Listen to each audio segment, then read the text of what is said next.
네, 안녕하세요. 위키트리 소셜 방송입니다. 그 주대환 사회민주주의연대 공동대표 나오셨습니다. 안녕하세요. 네. 요즘 방송 출연이 많으시죠? 인터뷰 요청도 많고요. 네. 그때 아니게 지금 종북 논란이 사실은 그 21세기 2012년 대선이 있는 해에 대한민국 전국을 이렇게 강타할 것이라고는 상상도 못했어요. 예, 생각지 못했습니다. 예, 우리가 뭐 메카세즘이라든가 뭐 종북 뭐 색깔 뭐 이런 거는 뭐 정말 구시대 유물 같은 단어라고 늘 생각하고 있었어요. 그렇죠. 저는. 네네. 근데 그게 때 아니게 이렇게 이게 화제가 된 것이 뭐 좀 뜬금없는 건가요? 아니면 뭐 터질 게 터진 건가요? 뭔가요? 터질 게 터지긴 했는데 네네. 이제 다들 그런 게 아직도 있나? 네. 의심스럽기도 하고. 설마 그런 게 있었나? 네. 그러니까 안 믿었는데 네. 이제 좀 숙제를 남겨놨었죠. 네. 그 어저께도 저도 이제 몇몇 그 주부들을 만났더니 막 굉장히 흥분을 해요. 어떻게 그런 빨갱이들이 국회의원에 들어가냐 막 이러면서 흥분하는 주부도 있던데 그러면서 또 한편으로는 근데 지금도 종북 사상을 갖고 있다는 게 참 이상하다. 어떻게 그게 가능할 수가 있냐. 그래서 저도 모르겠다 그랬죠. 그렇죠. 네, 잘 모르겠는데 여하튼 오늘은 또 그 오늘 주제가 북한의 인권 문제 이것이 진보 진영의 족쇄인가 아닌가 이 얘기를 좀 하기로 했는데 일단 논란의 중심은 이제 이해찬 민주통합당 지금 그 경선 대표 경선에 지금 나와서 이한기 씨하고 1, 2위를 다투고 있는데요. 그분이 이제 북한 인권법에 대해서 우리가 거론하는 것은 외교적 결례이자 내정 간섭이다 이렇게 아주 세기를 박았어요. 그러니까 이것과 관련해서 뭐 그 임태희 전 대통령 실장이 뭐 굉장히 비난을 하기도 하고 뭐 새누리당도 아글아글하고 뭐 이렇게 했어요.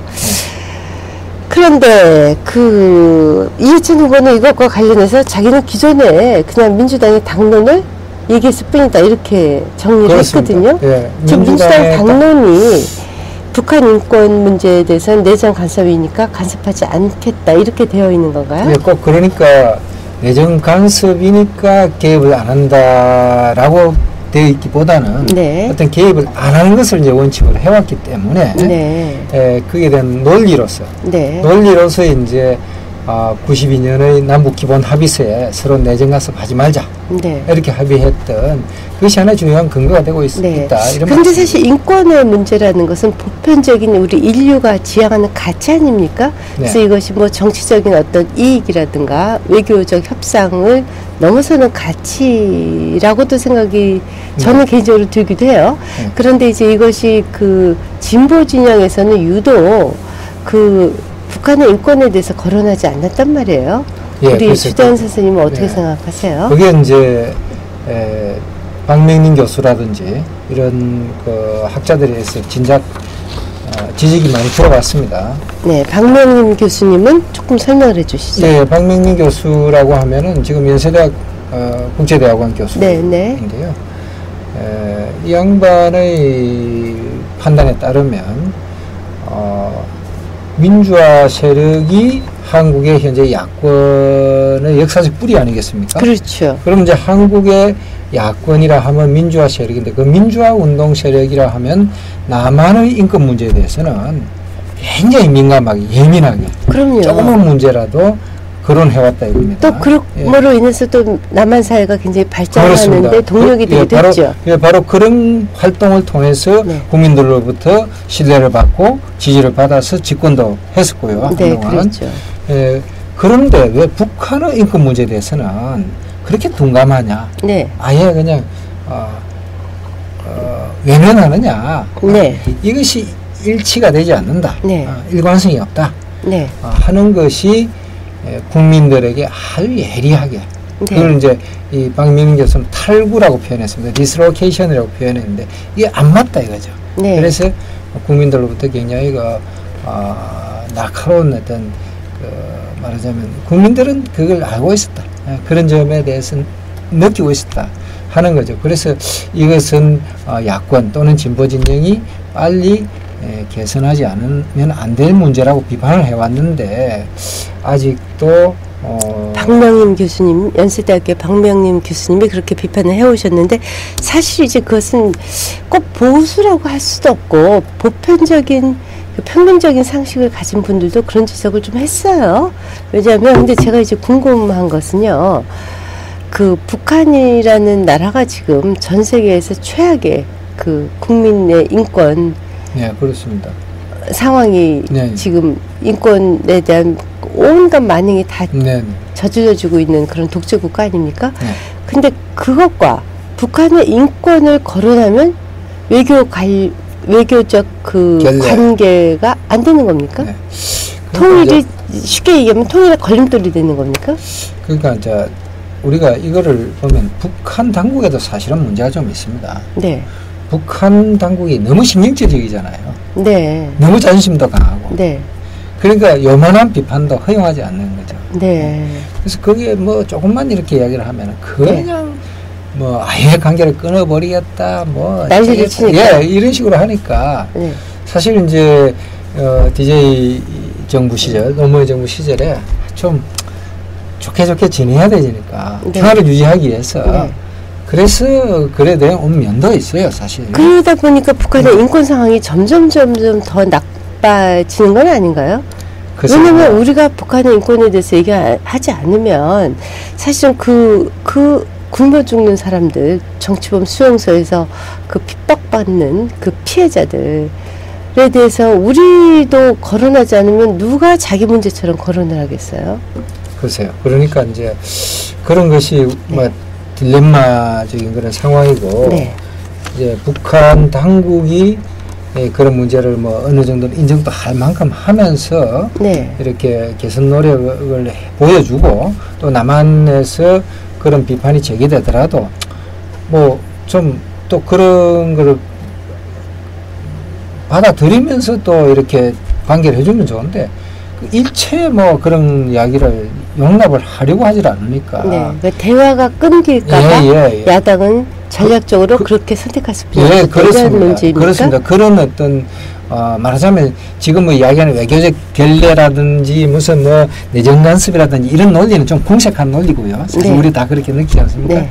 실제 현실적으로는 아예 상대가 너무 그 이야기에 대해서 예측이 불가능한 상대니까 예, 상대가 너무 그런 얘기를 이렇게 거부하니까 네. 사실은 집권 여당 입장이라면 네. 사실은 좀 그 이야기의 남북관계를 지속하기 위해서는 네. 사실 자꾸 이렇게 거론을 하기는 좀 거시기하다. 그런데 진보 진영에서 인권을 얘기 안 한다는 건 또 참 넌센스예요. 그렇죠. 바로 그런 점 때문에 네.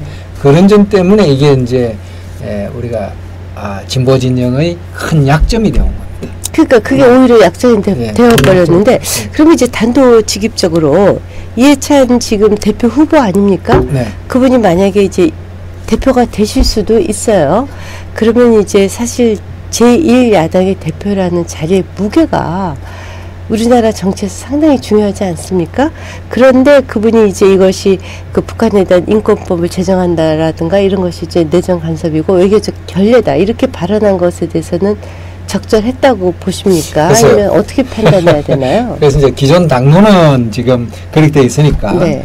그분이 이제 당인으로서 당론을 대변하는 또는 뭐 조금 그 논리는 뭐 문제가 있더라도 일단 북한 인권법을 반대하는 것이 민주당의 기존 입장이니까 네. 그것을 대변하는 것은 뭐 틀린 점이 없겠죠. 네. 그러나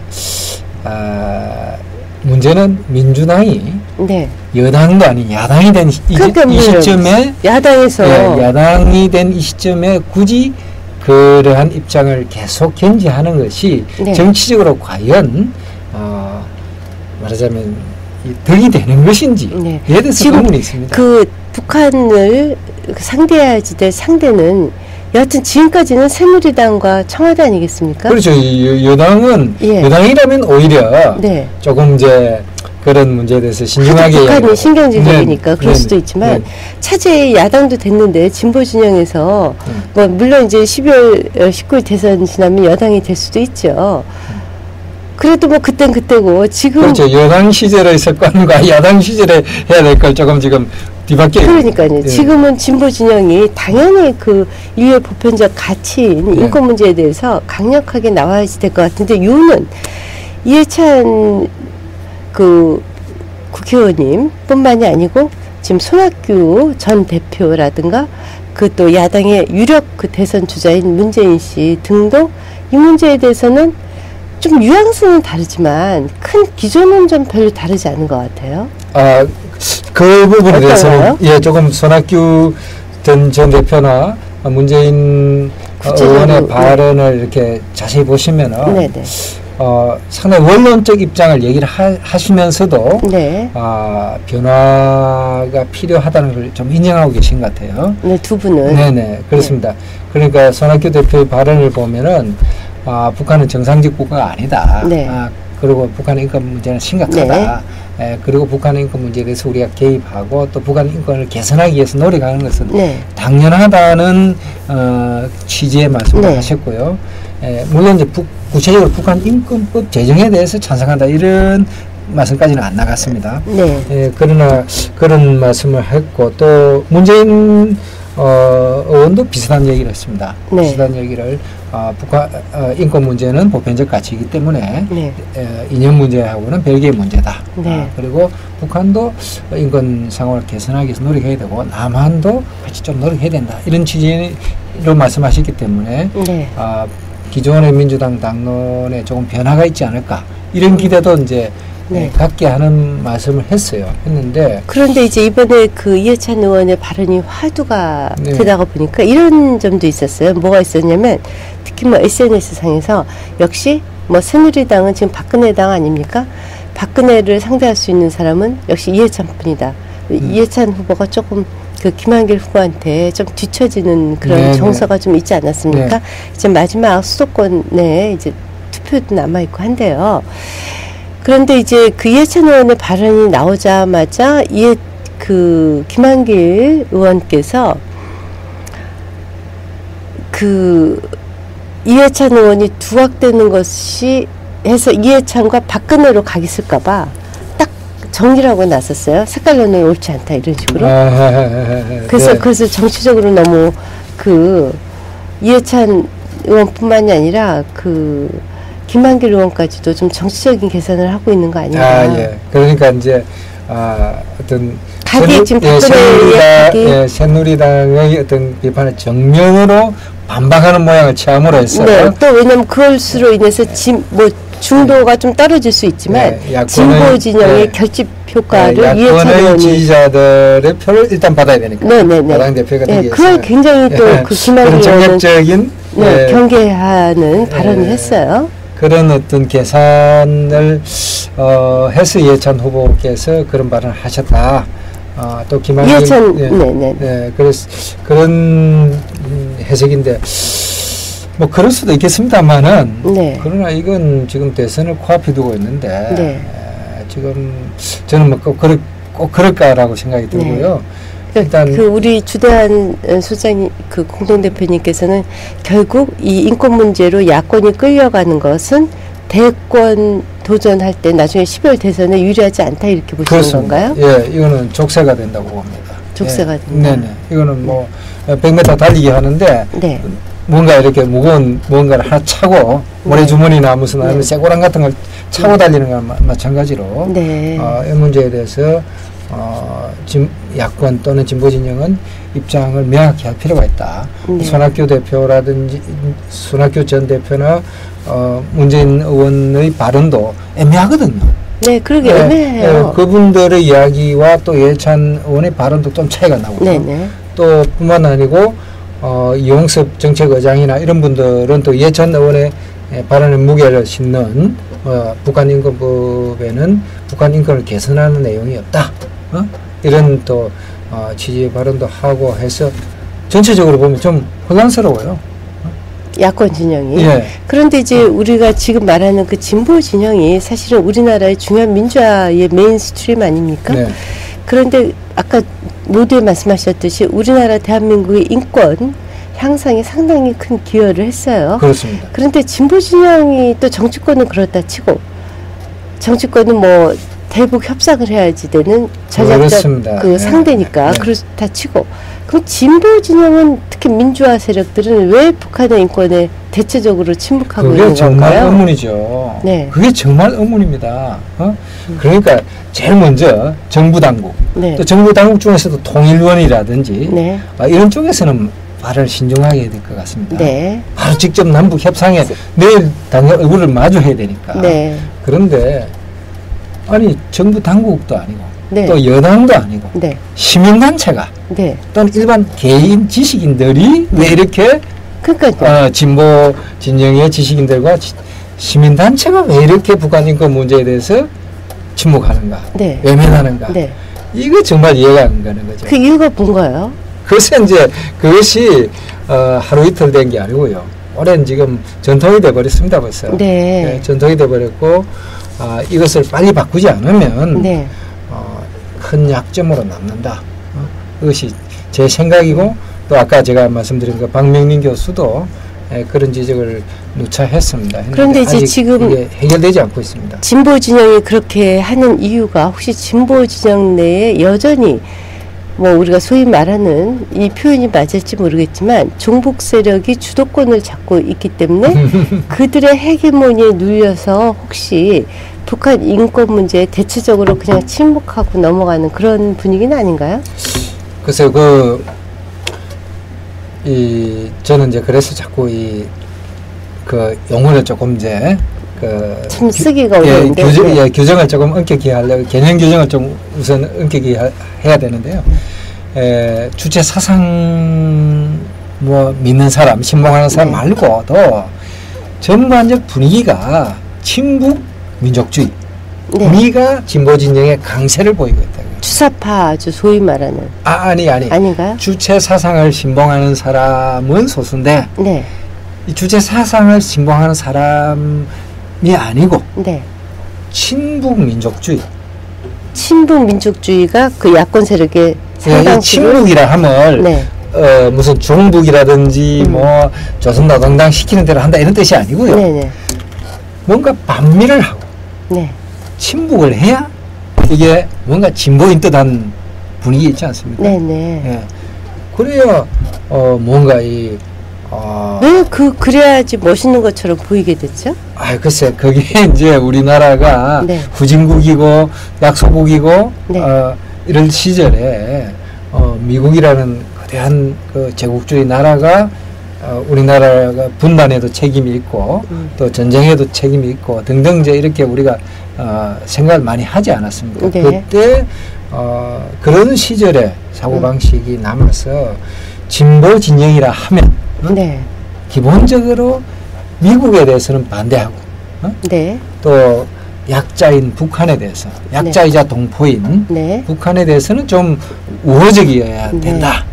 이런 분위기가 있었던 거죠. 아니 근데 그게 참 이율배반적인 게 그래서 이제 자꾸 말씀하는 뭐 넓은 의미의 친북 민족주의라는 표현을 쓰셨는데 그래서 북한 동포들한테 우호적이다 라면 그야말로 북한 현 지도층에 대해서는 우리가 더 강하게 비난을 하고 북한의 인민, 동포들의 그 열악한 인권 상황에 대해서 우리가 더 떠들어야 되는 거 아닌가요?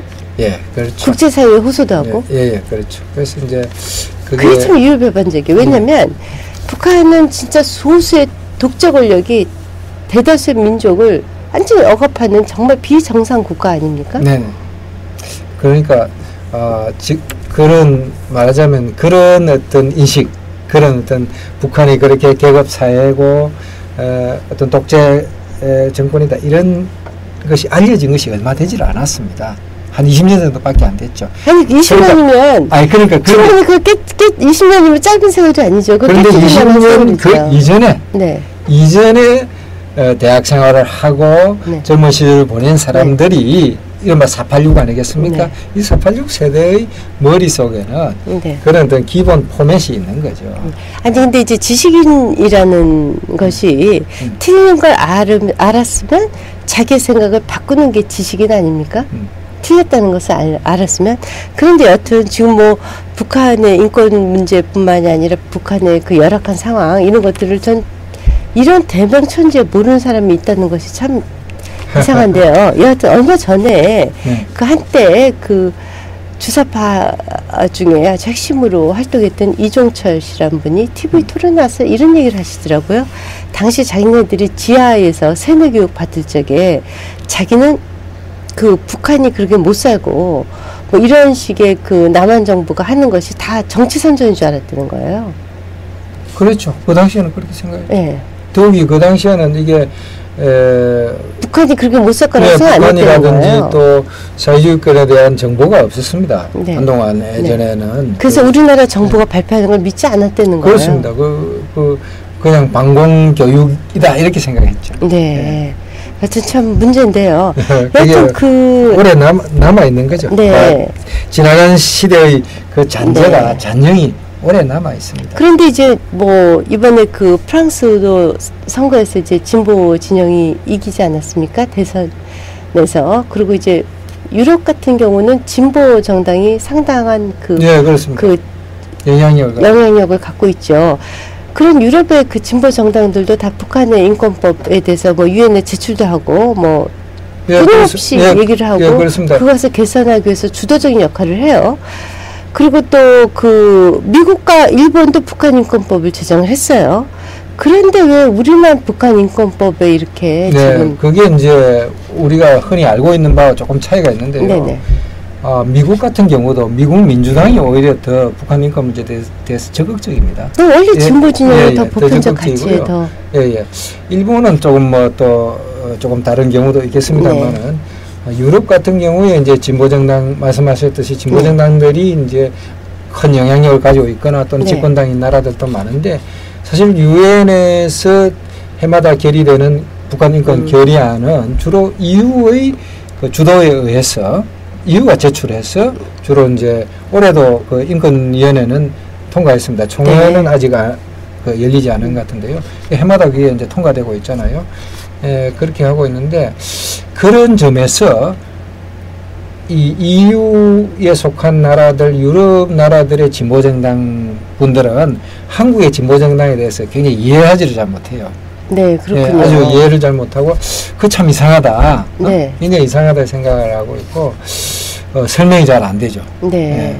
이제 그런 것이 있는데 그것이 제가 자꾸 말씀드리는 남한의 진보 진영 내에 있는 강한 민족주의 경향 때문이다. 네. 그래서 이 민족주의가 좀 구시대적인 것이다. 네. 그런데 지금 그것의 헤게모니를 쥐고 있는 쪽이 그럼 정치권도 아닌가요? 왜냐하면 여하튼 뭐 그 북한의 인권 글쎄 잘 모르겠어요.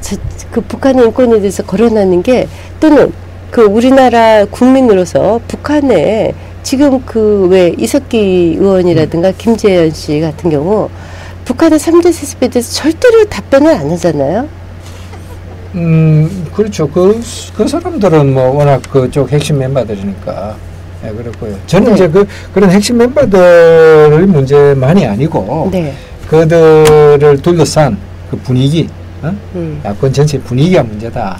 제가 두 가지 여쭙고 싶은데 하나는 그렇게 북한 인권 문제에 대해서 진보 진영이 얘기를 하지 않는 것이 오히려 그 북한과 우리나라와의 평화 공존이라든가 장차 언젠가 실현될 통일 문제에 더 도움이 된다고 보십니까?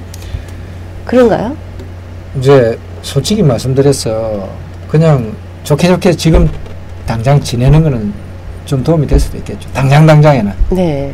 왜냐면 상대 신경 안 건드리고 그냥 뭐 그쪽에서 요구하는 대로 같이 그러면 저쪽에서 뭐 덜 짜증도 내고 덜 신경줄도 부리고 덜 도발도 할 거 아니겠습니까? 네.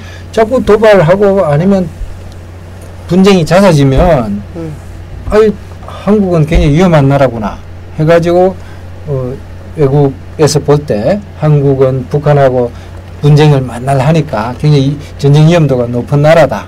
그래서 뭐 경제 투자를 한다든지 기타 등등도 굉장히 조심하게 되고 이렇게 될 텐데 무슨 북한하고 사이좋게 지내는 게 좋다. 네. 그런 관점에서 본다면은 북한이 원하지 않는 저 북한의 아주 치부 아니겠습니까? 네네. 아주 부끄러운 부분. 네네. 그러니까 세계적 기준으로 볼 때는 말도 안 되는 인권 상황. 네. 아주 정말 역사책에서나 볼만한 아니면 소설책에서나 볼만한 그런 어떤 그 인권 상황에 대해서 이렇게 아예 눈 감아버리는 것이 네. 오히려 독재 정권의 연장에 당장에는 도움이 되겠죠. 네. 그러나 이게 길게 보면 네. 이게 과연 도움이 되는가라는 그런 의문도 있을 뿐만 아니라 제가 이제 걱정하는 것은 다른 게 아니고 바로 이런 걸 통해서 민주화운동 진영 또는 아니면 진보 진영 또는 아니면 야권이 이제 큰 약점을 가지고 있다. 네, 그래서 이제 제가 말씀드리고 싶었던 두 번째 질문이 바로 그건데요. 결국 이 문제를 올 12월 대선까지 끌고 가면 야권 진영이 이것으로 인해서 굉장히 곤혹을 치를 거다. 그렇습니다. 이렇게 보시는 거죠. 그렇습니다. 그러면 뭐 어떤 식으로든 아무튼 뭐 유력 대권 주자인 뭐 문재인 씨라든가 뭐 김두관 씨 뭐 이런 분들이 이것에 대한 이제 종합적인 그 당론을 재정비한다고 하는 그렇습니다. 제가 볼 때는 뭐 아주 종합적인 재검토를 해야 됩니다. 네네. 그래서 이제 지난 국회에서는 북한 인권법에 대해서 하도 이제 그 새누리당에서 인권법 제정을 자꾸 요구하니까 네. 그걸 그냥 반대만 할 수 없으니까 네. 북한 인권법 내용이 뭐 좀 부족하다 해서 북한 인권 민생법이란 또 대안을 내놓기도 했는데 과연 이제 지금 북한 인권법에 새누리당에서 제출한 북한 인권법에 북한 인권을 실질적으로 개선할 내용이 있느냐 없느냐라는 게 이제 사실은 쟁점이 되고 있습니다. 그리고 특히 이제 예찬 의원의 그 다른 발언에서도 보면 북한 인권법이 그 북한 인권재단을 만들어서 네. 이제 북한 인권 활동을 하는 단체들에게 자금을 지원하게 되어 있는데 그 자금 지원을 받는 단체들이 주로 보수단체다. 좀 이제 반북, 우익 내지는 탈북자들 그 풍선 날리는 단체들이다라는 데 이제 문제를 제기하고 있습니다. 그런데 사실 이제 인권 운동을 그러면 진보 진영에서 하면 될 거 아니냐. 네. 이런 얘기도 할 수 있겠고요. 어쨌거나 그 내용만 있는 것이 아니라 또 북한 인권 대사를 뭐 외교부에 둔다든지 또는 더 중요한 문제가 사실은 북한 인권 기록 보존소를 만들어야 된다라는 것이 북한 인권법에 있습니다. 그래서 인권 기록 보존소는 사실 이게 이제 독일의 경우에도 있습니다만 인권 침해가 일어난 그런 일들을 하나하나 기록을 해두는. 네. 그러면 북한에서 그런 어떤 보위부라든지 집권 세력들이 그런 어떤 하면서도 함부로 못하는 거죠. 네. 나중에 이제 통일되면 자기들이 어떻게 거기에 대해서 응분의 대가를 치러야 되니까 그런 것들이 이제 굉장히 그 실질적인 의미를 가지는 것이다. 그래서 전혀 없다고 저는 생각지 않고요. 또 부족하면 부족한 대로 더 보충을 해서 그렇죠. 더 적극적으로 북한 인권법을 더 내용이 충실한 북한 인권법을 제정하자라고 주장하는 것이 맞다라고 생각하고 저는 이 문제에 대해서 입장의 재정립이 없이는 대선에서도 큰 타격을 먹을 것이다. 네. 좀 큰 일단 중산층, 중간 계층이 이탈할 것이 그 예상이 되고요. 그런데 이제 지금 아직 국회가 개원을 안 했지만 지금 뭐 종북 뭐 이런 북한 인권법 이런 걸로 시끄럽고 뭐 새누리당은 이걸로 재미도 좀 봐야 되니까 결국 이제 뭐 국회 개헌하면 북한 인권법 제정하자는 것부터 두고 나오지 않겠습니까? 이미 제출 다시 한 것 같습니다. 네네. 그러니까 그러면 거기에 대해서 민주당이 그냥 뭐 6개월을 뭉개고 또 12월 대선을 치를 수 없을 텐데 어떨까요? 그래서 그러니까 저는 누군가 야권의 그 손학규 전 대표가 될 수도 있겠고 또는 문재인 의원이 될 수도 있겠고 이런 대권 주자들이 이 문제의 재검토의 필요성을 제기하고 아마 대권 승리를 위해서 이 족쇄만큼은 풀고 가자 이렇게 아마 들고 나올 것으로 저는 기대를 하고 있습니다. 근데 비단 대권 승리뿐만이 아니라 사실 이거 진짜 계속 얘기하듯이 인류의 보편적 가치잖아요. 그런 의미에서도 그 진보적 정치인들이 앞장서야지 될 것 같은데 여하튼 근데 이제 지금 야권의 당원들의 주 지지 기반이랄까 그쪽에 있는 그 이제 대권 주자들은 혹시 이럴 수도 있을 것 같아요. 북한 인권법에 개인적으로 굉장히 첨예한 관심을 갖고 있더라도 그쪽에 이제 진성 당원들이라든가 핵심 당원들이 그 북한 인권법을 거론하는 것에 대해서 상당히 불편한 감정을 갖고 있다면 자기네들도 일단 경선을 통해서 대선 주자를 뽑히고 해야지 되는데 계속 머뭇거리면서 양쪽에 샌드위치처럼 그 대권 주자들이 그 협박을 당하는 그런 입장 아닐까요? 예, 그런 점도 있죠. 그런데 이제 저는 뭐 야권의 지지층들이 뭐 일부 그런 사람들이 있겠지만은 그렇게 많이 그럴까라고 생각이 들고요. 예, 그는 지금까지 뭐 좀 말하자면 하나의 습관, 관습 또는 북한 인권 문제를 거론하면 꼭 햇볕 정책과 배치되는 듯한 생각, 잘못된 생각이죠. 이거. 네, 그렇죠. 햇볕 정책대로 하면서 북한 인권 문제에 대해서 개입하고 거론해야 되니까요. 그래서 이런 것들이 야권에 좀 있기는 있겠지만 그러나 야권 지지층 모두가 그렇지 않기 때문에 충분히 설득이 가능하고 이거는 지금 야권 지도자들의 결단만 남아있다. 그렇군요. 저는 아주 좋은 계기가 오히려 왔다.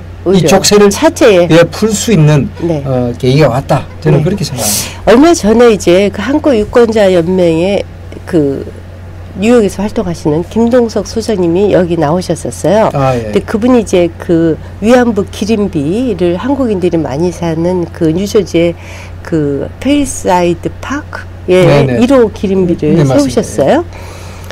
근데 그분이 이런 얘기를 하세요. 우리가 이걸 외교 문제로 풀었으면 미국 정부의 돈을 받아서 위안부 기린비를 절대로 세우지 못했다. 왜냐하면 미국은 한국과 일본 간의 외교적 분쟁이 일어나는 것을 원치 않기 때문에 그래서 자기네들은 이 문제를 외교 문제가 아니라 철저히 인권 문제로 접근을 했다.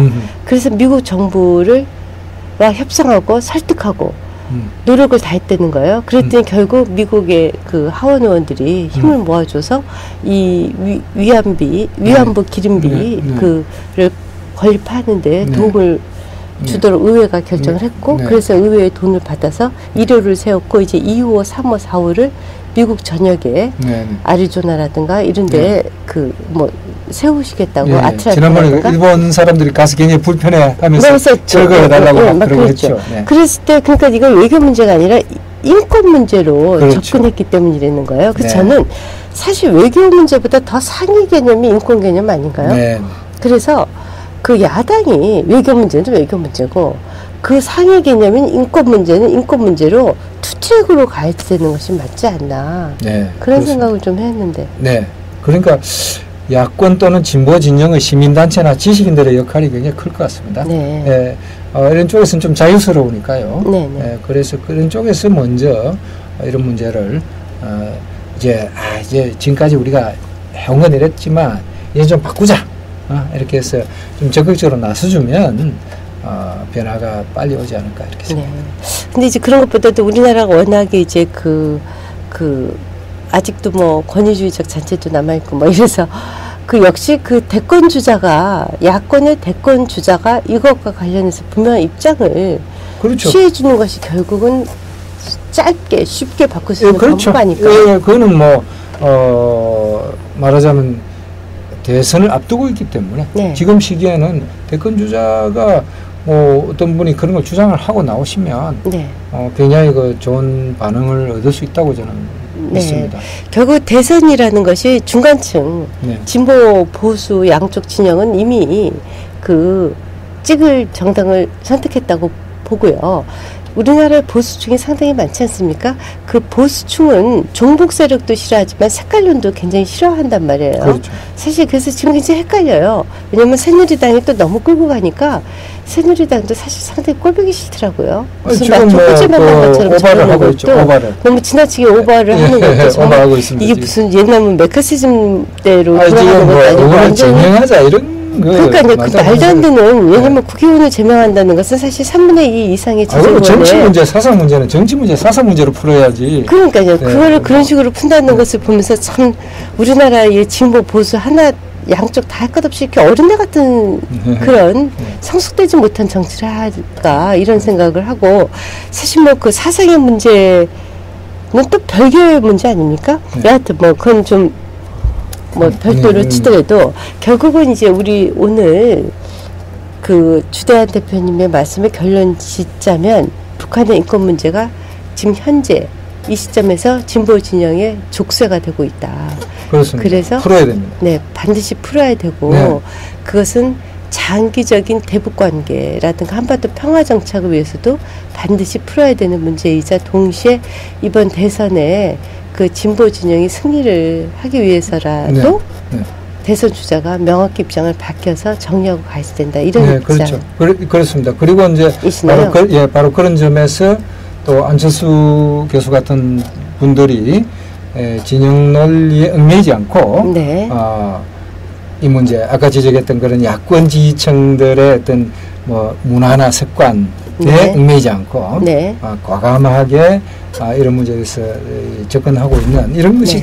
상당히 참신한 반응을 얻고 있지 않습니까? 네. 네, 그래서 그런 분들이라든지 아니면 야권의 또 다른 대권 주자들의 역할에 대해서도 기대를 하고 있습니다. 네, 그 안철수 교수께서 그 진영 논리에 빠져 있지 않는 정치인을 찍어라 뭐 이런 말씀도 하셨어요. 그 말이 저도 굉장히 산뜻하게 들렸는데 사실 이제 다니엘 벨이 이데올로기 종언이라는 책을 쓴 게 벌써 1950년대 후반, 60년대 초반에 회자됐던 그 어떤 이념적 논쟁 아닙니까? 네. 그것을 지금 야당은 여전히 매우 있고 여당은 그것이 마치 무슨 뭐 때만난 것처럼 저러고 있다는 것이 대한민국의 후진적 정체성을 그대로 드러내는 것이 아닌가. 네, 그런 생각도 좀 들어요. 네, 물론 뭐 그게는 또 그럴 만한 사정도 있긴 있지만 네, 아무리 표를 의식해도 네. 너무 성숙되지 못한 정치가 아닌가 이런 생각도 들고 하여튼 차제에 저희가 오늘 이렇게 결론 지으면 좋을 것 같네요. 야권의 우리 주대한 선생님 말씀대로 대권 주자가 이 문제를 풀어라. 예, 그렇습니다. 네, 네 좋습니다. 네, 네, 그렇게 결론 지을까요? 네, 다음 주에도 또 좋은 얘기 기대할게요. 고맙습니다. 네, 감사합니다. 네, 고맙습니다. 네.